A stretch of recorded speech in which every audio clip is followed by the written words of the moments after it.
I think the most appropriate way to start off this video specifically is hi. Guys, if you have been a subscriber here for a while, feel free to skip this kind of introduction. It might be a little bit longer than normal, namely because over the course of the last week, we've had a ton of new subscribers here to the channel. And I just want to take a little bit of moment to butcher some English while we start this off personally, but also kind of reintroduce myself in the channel and what specifically this video is going to be about. A lot of people might not know, but I color code my thumbnails to try and help communicate what the video is about. And this is going to be a green post, aka a discussion post, aka me talking to you guys in a hopefully more casual way, not a scripted way, not a news breaking way, but generally sharing kind of my thoughts and my opinions about the state of New World. And sometimes you can get into some other context, especially around MMOs here in a discussion video. Now, I do have an outline that I kind of have behind the camera itself, so you might see me look off a little bit over screen. But if this isn't the kind of content that you want, I just want you to kind of skip it and ignore it and not worry about it. I'm just one guy. I'm just a dad. I got kids. I love video games. And I like to try and find a way that all of these things that I love and enjoy in the world that I can share with you guys, but you guys give back even just by being here and by watching and hanging out on live streams and so much more. In a way, I've always described this as a here's an adult's way of finding friends to play MMOs with. And that's really what this channel is about. I absolutely love New World. I've been a fan of it since I first stepped in and played in one of the alpha preview, etc., whatever they ended up terming the version that I was in. And I just thought, like, there is something magical in this game, and I want to share it with everybody. And it's been a really crazy up and down thrill ride. But obviously I work heavily in software development. I work with and have worked, and have friends that are also working in game development. I studied game design and development in college, and I have a massive love of video games, and it's always just been the case for me. And I take that and I bring that opinion in a professional sense, in a probably overanalyzing and overlooking at things sense, but in a way that I just want to share with you guys the love that I have for video games. And so welcome to the channel. My name is Brian, and if you are returning and you still watch this intro, you are a sexy beast, and that's what you get for subscribing, by the way. But that intro aside, there's actually a lot I want to talk to you guys about, especially about what happened this weekend with New World. Adding in a new EU server. That's the second new EU server that they've gotten. They're expanding the current queue, the current world population per server to 2,500. This is going to have me thinking that they are testing out what the best balance they can have in the current version, because it looks like, and I would guess that we're going to see this go maybe to 3,000, who knows, if not more, per server when Brimstone Sands drops. I think that's going to be real critical to the overall success. I'm going to maintain that the best feature that they could bring in is cross-server matchmaking, because then it doesn't matter how big your server is. You're not cut off from certain content in this game. We'll talk about more of that probably here in this video. But overall, I want to talk to you guys about my predictions around Brimstone Sands. I want to talk to you about the EU server and the server cap itself, and what that could mean for this game overall. And obviously we saw big numbers, over 40,000 concurrent. But that doesn't mean the doomers aren't still out there. That doesn't mean the haters are still out there. I'm not so concerned with the haters. The group that concerns me the most, and not because it affects the game or me, but how it affects them, is the doomers. Those that are constantly on the grind for this game will fail. This game is failing. This game is dying.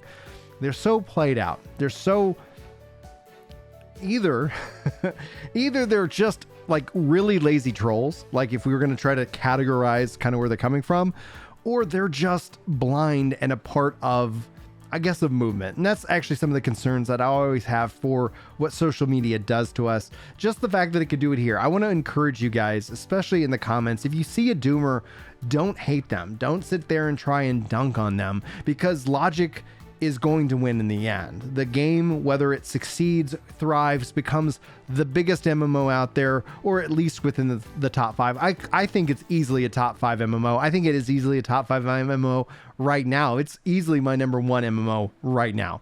And so it's like, when it comes down to it, I look at it more of a personal relationship. When somebody says a game is dying, I don't think that they mean overall. They might think that they do, but I think dying within a video game, within any of this, is a personal relationship.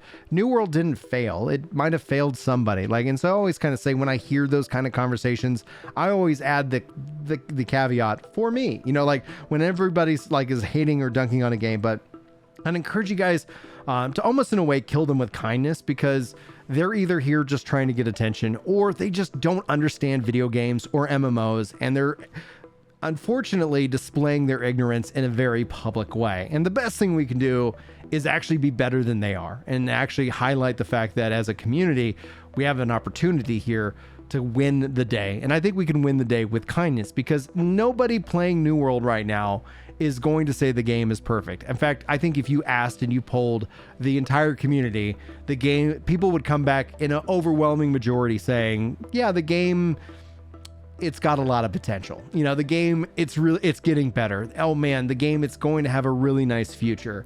And that's always brought about the question of if, you know, like, will Amazon continue to develop this game? And I think we're continuing to see that promise proven out. Words are not going to save AGS. Words will not save New World. The only thing that really can and will, and this is what I said 18 months before the game launched, is action. It's always going to be about how you invite people back into this game and how you invite them back in. It's like by content, or you'll hear me constantly say content, communication, and consistency. Now, guys, if you made it already this far into the video, I just want to say thank you so much. If you do enjoy this content and it feels like it earns it, liking, sharing, subscribing, or maybe even checking out the Epic Loot Radio podcast that I run. We record this live over on Ginger Prime, and later on in this video, I'm going to tell you about what's going on over there. But I'd like to just invite you guys to be kind of a call to action part of the video itself. But at this point, I want to talk about the impact of the 40K and my predictions for the future. I think New World is going to easily 2 to 4x what its numbers are at this moment. We've seen week over weekend growth. We've seen the new servers. We've seen the server cap increases, easing up a lot of the burden, but there is still burden. There are people who are coming in unable to play, and that is a critical aspect that the devs need to fix. But unfortunately, it's not going to be an aspect that is fixed right away. That is something that I do not expect them to have fixed with Brimstone Sands. I would love to see, personally speaking, the ability for, if you're in queue, to go play on a ghost world with some restrictions, because at the end of the day, people just want to play and they don't want to wait in line. And I'm an avid MMO player. Like, I've been my whole life. MMOs are in my blood. And when it comes down to it, I'm not frustrated by a queue. I never have been. A queue, as long as the queue lets you into the game, a queue is perfectly fine. Life is full of them. We've been trained for queues ever since we're in kindergarten. But there is also the idea that, you know, some games don't require a queue. Destiny is an example of this, with some exceptions. If you're ever playing at the launch of expansion, you might hit a queue. But when it comes down to it, the idea is that you can just jump in the game and play. And that usually comes down to, whenever you're going to hit a queue, it comes down to scheduling. And I can understand the frustration, especially because we don't live in a bubble. There's plenty of other games that have or are asking for our attention. And when New World hits a queue, I think that's going to be something that I'd love to see them address. And this is going to be down the road. This isn't happening this fall, in my best guess. This would be something that I would look more into year 2 or year 3. It just depends on if it's a priority for them. And I feel like it is, because they're already talking about cross-server stuff. And once you start getting all of that in place, that ends up opening up your tech stack to doing so much more. So right now we're seeing 40 as the new kind of ceiling, right?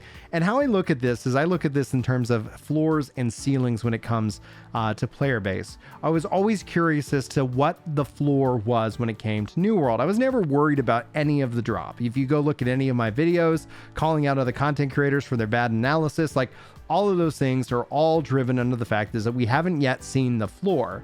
Meaning, when it comes down to it, when people talk about the initial drop in any game, especially a game as a service, especially the initial couple of months of the New World, like, people say they lost those players. And I would argue, and I'd counter, they never had them in the first place. A lot of people just like to dip into things, try them out for a little bit, and dip out. Hell, I've never beaten Skyrim. I've tried it, and I've probably put hundreds of hours into Skyrim, but I've never finished it. And that's essentially kind of my point. Sometimes you play for a little while, and then you move on to the next game. And games can be very hype driven, and that is a fact of what we're seeing. Part of what we're seeing in terms of numbers is a little bit of that hype, a little bit about that promise. But I think what we're going to see is New World actually like solidify and hold on to more of that. What I think is happening is New World is raising its floor.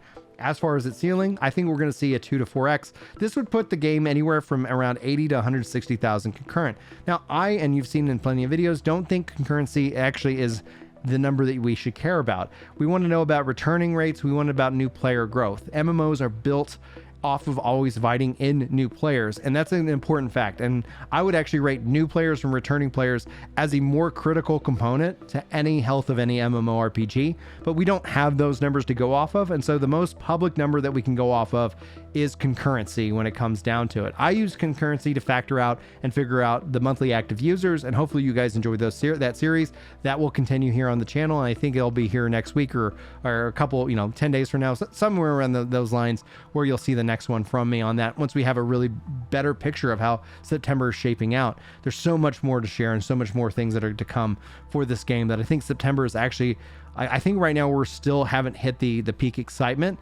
So the question will be, is that week over week, will we see these numbers climb up?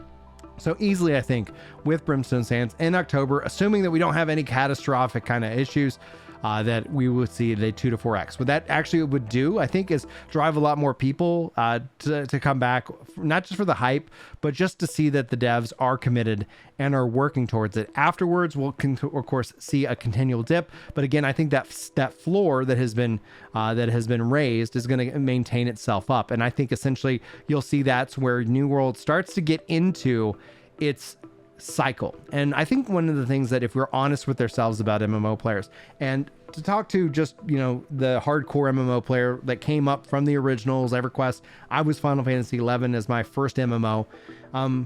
Talking about MMOs in a seasonal way, it doesn't feel good because it doesn't feel like it's a home that we can live in. And you might find a home in New World, but when we talk about the general gaming population, MMOs, especially like New World, that don't have a subscription fee, that lock you into this game for 6 months to get some kind of BS mount, like what they do in World of Warcraft, like that kind of mindset means that people can dip in and dip out. And so what we'll probably start to see is a healthier returning and taking a break kind of concept from the game, and I think New World can thrive in that business model, but we'll have to see what else they offer in terms of their store. And ideally, I'm thinking, actually kind of rooting to see what they do with the battle pass, assuming it doesn't expire. I think a battle pass could work if it never expires, kind of like Halo only, but actually done in a good way, and unlike Halo in that regards. So there's still, I think, room when it comes to the business model for this to sink. Now, if it does get into 100,000 concurrent number, I think it's going to be something to be exciting for, but I think that's where we'll also hear the doomer raise their voice even louder.